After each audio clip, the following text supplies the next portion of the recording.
So, here we are, at the end of the season. And right there, at the end of the season, around the top of the table, as the top contender is, drumroll please, yep, Manchester City. In fact, Manchester City has become the master of the title race. And here's how. Consider subscribing to our channel. It's free and helps us a ton. Thanks. Whatever happens in the 2023-24 Premier League title race eventually, this much is certain, Manchester City will be in the top 2. They have been in the top 2 for the last 7 seasons and have ended up winning 5 of them with a possible 6th on the way. How do they do this? Now before you all inundate us with some variations of unlimited money or 115 charges, we gotta make something clear that I believe most football fans know and understand but do not want to admit. Bags of money may buy you expensive footballers. Bags of money may make a club more competitive in the transfer market, but they don't guarantee success. We live in a world where Harry Maguire cost more than Van Dijk and Ruben Dias.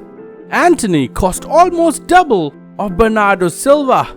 Darwin Núñez cost many times more than Julian Alvarez.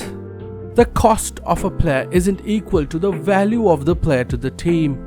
Bags of money don't play on the field, and bags of money don't win you championships. And as far as the charges go, there are still charges, and we'll cross that Rubicon when the time comes.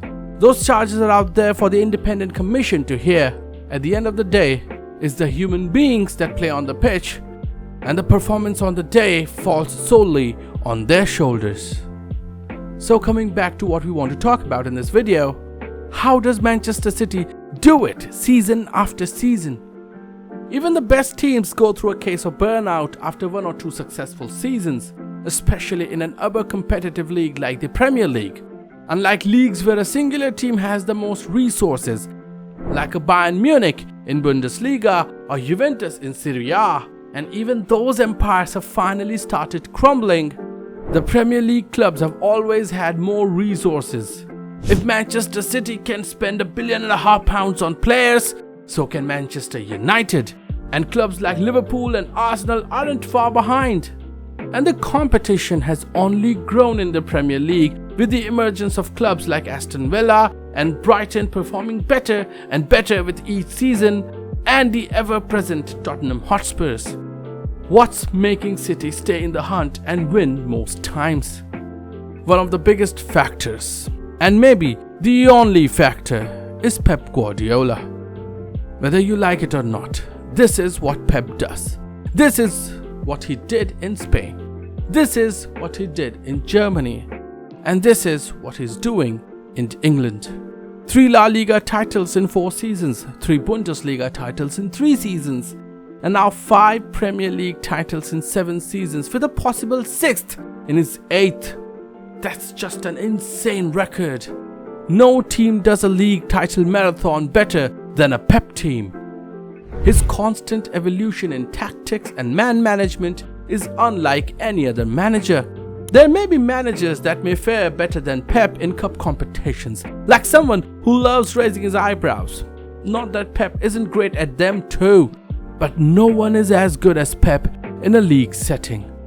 This is not something money can buy. In completed 14 seasons so far, he's won 11 league titles, a possible 12th in his 15th season as a top-flight manager. The numbers don't lie. And these numbers give rise to questions like, is the Premier League a farmers' league now? Has the Premier League become the very thing the Premier League fans accused other leagues of? Is the Premier League seeing a monopoly like in the other leagues? Well, yes and no. It is true, Manchester City has won more Premier League titles than anyone else in the last decade. It is also true that if Manchester City ends up winning the league this season, they'll become the first ever club to win 4 Premier League titles on the trot. It is also true that winning this season will mean they will have won 6 league titles in 7 seasons. By definition, the Premier League should be considered a one-club league. But that only presents half the picture. In this era of quote-unquote Manchester City dominance, this is the third time the title will be decided on the last day. On the previous two occasions, Manchester City pipped Liverpool to the title by a point. By a single point. Tell me how many leagues across Europe can say that. Is it a testament to Manchester City's dominance?